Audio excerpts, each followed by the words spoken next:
শহীদ রাষ্ট্রপতি জিয়াউর রহমানের শাহাদত বার্ষিকীর ৪৫ বছর অতিক্রান্ত হয়েছে। এই ৪৫ বছরও মানুষের হৃদয় থেকে শহীদ রাষ্ট্রপতি জিয়াউর রহমানের নাম মুছে ফেলা যায় না। প্রিয় ভাইয়ের আমার, এর কারণ শহীদ রাষ্ট্রপতি জিয়াউর রহমানের নেতৃত্বে নিশ্চয়ই কোনো জাদু ছিল। সেই জাদু ছিল শহীদ রাষ্ট্রপতি জিয়াউর রহমানের দেশপ্রেম, সততা এবং নৈতিকতা, যার তার জীবদ্দশায় এবং তার মৃত্যুর পরেও দীর্ঘ ৪৫ বছরেও কেউ প্রশ্ন তুলতে পারে নাই। আমরা সেই আদর্শের সৈনিক। জাতি গঠনের কারিগর এই শিক্ষকেরা। এই শিক্ষাকে যদি জাতীয়করণ করা হয় তাহলে রাষ্ট্রের কোনো অতিরিক্ত পয়সা খরচ হবে না। যদি অতিরিক্ত পয়সা খরচ না হয় তাহলে আমার প্রশ্ন, কেন শিক্ষাকে জাতীয়করণ করা হচ্ছে না? আজকে শিক্ষাকে যদি জাতীয়করণ করা হতো তাহলে যে প্রশ্নগুলো আসছে, আজকে শিক্ষকদের মে মাসের বেতন এখনো হয় নাই, আজকে আপনাদের বিভিন্ন জায়গায় এই শিক্ষাকে নিয়ে যে বাণিজ্য করা হচ্ছে, বেসরকারি বিভিন্ন প্রতিষ্ঠানগুলো যদি জাতীয়করণ করা হয় তাহলে অবশ্যই এই ব্যবসা বাণিজ্য বন্ধ হয়ে যাবে। মাননীয় স্পিকার, তাই আমি বলতে চাই এই শিক্ষাকে জাতীয়করণ করা হোক। এই পর্যায়ে আলোচনা অংশগ্রহণ করবেন নাটোর ৩ আসন থেকে নির্বাচিত মাননীয় সদস্য জনাব মোহাম্মদ আনোয়ারুল ইসলাম।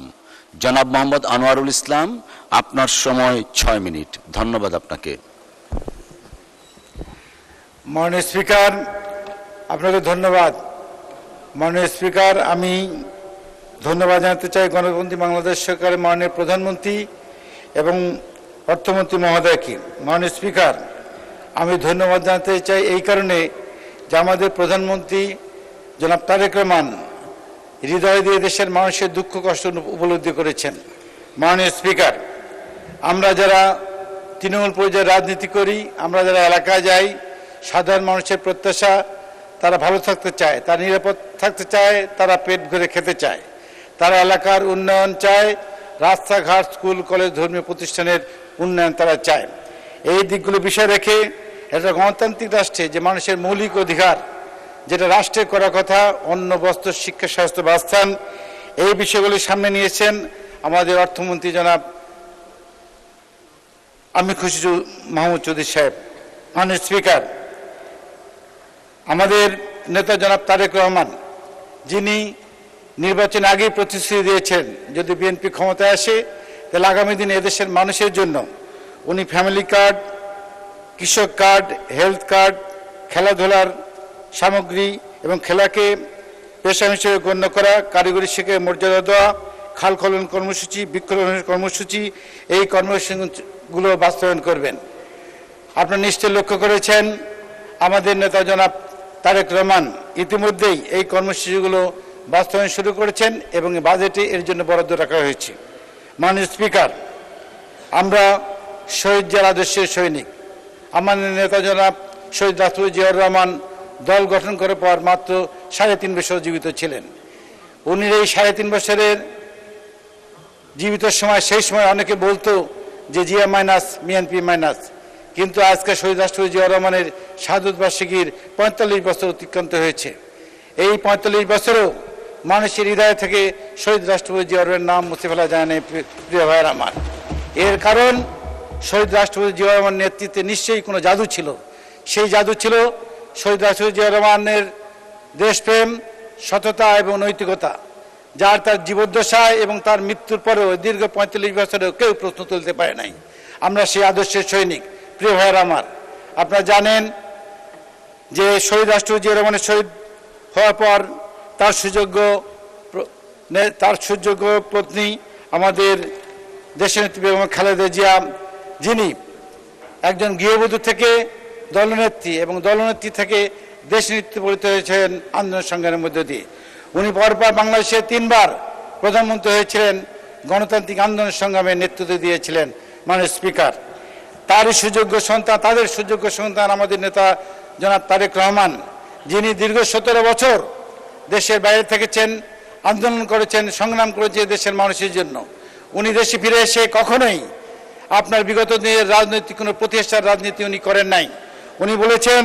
উনি দেশে এসে বলেছেন যে আমরা সকলকে নিয়ে, এদেশের সকল মানুষকে নিয়ে, সকল দলমত নির্বিশেষে সকলকে নিয়ে আমরা একটা সুন্দর, শান্তির, আধুনিক বাংলাদেশ করতে চাই।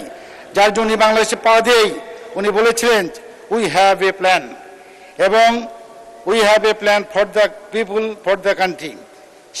সেই অনুযায়ী আমাদের নেতা জনাব তারেক রহমান সাহেব রাষ্ট্র পরিচালনা করছেন। মাননীয় স্পিকার, এই বাজেটে সবচেয়ে বেশি গুরুত্ব দেওয়া হয়েছে শিক্ষা খাতে, স্বাস্থ্য খাতে, কৃষি খাতে।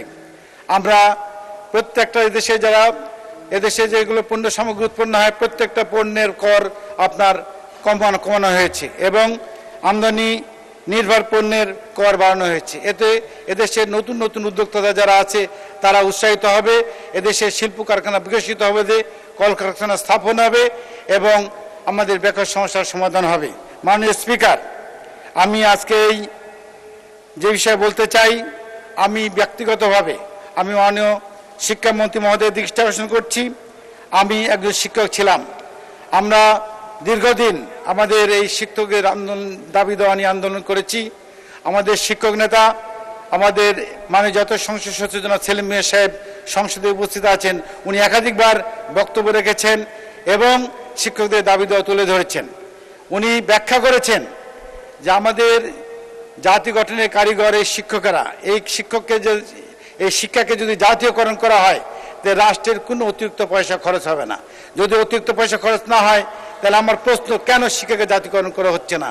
আজকে শিক্ষাকে যদি জাতীয়করণ করা হতো তাহলে যে প্রশ্নগুলো আসছে, আজকে শিক্ষকদের মে মাসের বেতন এখনো হয় নাই, আজকে আপনাদের বিভিন্ন জায়গায় এই শিক্ষাকে নিয়ে যে বাণিজ্য করা হচ্ছে, বেসরকারি বিভিন্ন প্রতিষ্ঠানগুলো যদি জাতীয়করণ করা হয় তাহলে অবশ্যই এই ব্যবসা বাণিজ্য বন্ধ হয়ে যাবে। মাননীয় স্পিকার, তাই আমি বলতে চাই এই শিক্ষাকে জাতীয়করণ করা হোক। এবং আমি আরেকটা বিষয় বলতে চাই, কৃষিখাত নিয়ে। আমাদের এই বাজেটে কৃষিখাতকে সর্বাধিক গুরুত্ব দেওয়া হয়েছে। আজকে আমরা এলাকায় গেলে যেটা দেখতে পাই যে সার সিন্ডিকেটের কারণে আমাদের কৃষকেরা বঞ্চিত হয়। যেখানে 1000 টাকার সারে বস্তা বাইরে 500 টাকা নেওয়া হয়। কাজে আমি মাননীয় প্রধানমন্ত্রী উপস্থিত রয়েছেন, কৃষিমন্ত্রীকে দেখতে পাচ্ছি না।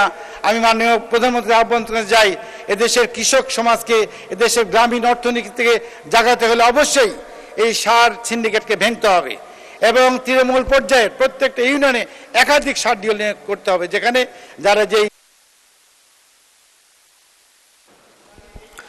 ধন্যবাদ মাননীয় সদস্য। আচ্ছা, আর 2 মিনিট আপনাকে দেয়া হলো, শেষ করবেন দয়া করে। আমাদের প্রধানমন্ত্রী জনাব তারেক রহমান, আমরা এলাকায় গেলে সাধারণ মানুষেরা জানতে চায় যে আমার চিকিৎসার জন্য আমাকে কিছু টাকা দেন, আমার কিডনি নষ্ট, আমার হার্টের সমস্যা, আমার ক্যান্সার সমস্যা। আমরা তখন নির্বিকার হয়ে তাকিয়ে থাকি, সেই সামর্থ্য আমাদের নাই। আমাদের প্রধানমন্ত্রী এই বিষয়গুলো সামনে রেখে, আপনি নিশ্চয়ই দেখেছেন যে একটা হার্টের রিং পড়তে লাগতো 1,25,000 টাকা, সেটা 65,000 টাকা করা হয়েছে। একটা কিডনি ডায়ালিসিস করতে, কিডনি চেঞ্জ করতে, গতকাল আসছিল আমার কাছে একজন যারা কিডনি নষ্ট হয়ে গেছে, এই কিডনি কম টাকার জন্য প্রতিস্থাপন করে সেই ব্যবস্থা রেখেছেন আমাদের প্রধানমন্ত্রী। একটা আপনার এই যে কি বলে হার্ট, কিডনি এবং ডায়ালিসিস কমিয়েছেন। তাই আমি বলতে চাই স্বাস্থ্য খাতে বিশাল বরাদ্দ দিয়েছেন, আমরা চাই এই স্বাস্থ্য খাতে বিশাল বরাদ্দ যথাযথ ব্যবহৃত হোক। আমরা শুনতে পাই যে আমাদের স্বাস্থ্য খাতে যে প্রোডাক্টগুলো আসে বিদেশ থেকে, রিফ্যাব্রিক্স প্রোডাক্ট নিয়ে আসা হয়, যেটা দিয়ে আমাদের হাসপাতালগুলোতে ব্যবহার করার কারণে আমাদের দেশের রোগীরা আপনার আক্রান্ত হয়, আরও অন্যান্য রোগে। তাই এক্ষেত্রে দৃষ্টি রাখার জন্য আহ্বান জানাচ্ছি। আমি আমাদের চলনবিল এলাকার সন্তান, আমি নদী নালা খাল বিল পরিবেষ্টিত এলাকা, কৃষি নির্ভর এলাকা আমার, এবং মৎস্য ভাণ্ডারকৃত শস্য ভাণ্ডারকৃত আমাদের এলাকায়। আমি মাননীয় স্পিকার, আপনার মধ্যে মাননীয় প্রধানমন্ত্রীকে আহ্বান দিতে যাই, আমার এই চলনবিল এই এলাকায় যদি কৃষি নির্ভর শিল্প কারখানা করা যায় এবং এখানে প্রচুর মৎস্য উৎপাদন হয়, এই মৎস্য সংরক্ষণের জন্য যদি মৎস্য সংরক্ষণ করা যায় তাহলে আমাদের মৎস্য চাষিরা যেমন তাদের পণ্যের ন্যায্য মূল্য পাবে এবং আপনার এই পণ্য রপ্তানি করে এখানে মৎস্যভিত্তিক শিল্প কারখানা করলে অনেক বেকার সমস্যার সমাধান হবে। ধন্যবাদ মাননীয় সদস্য।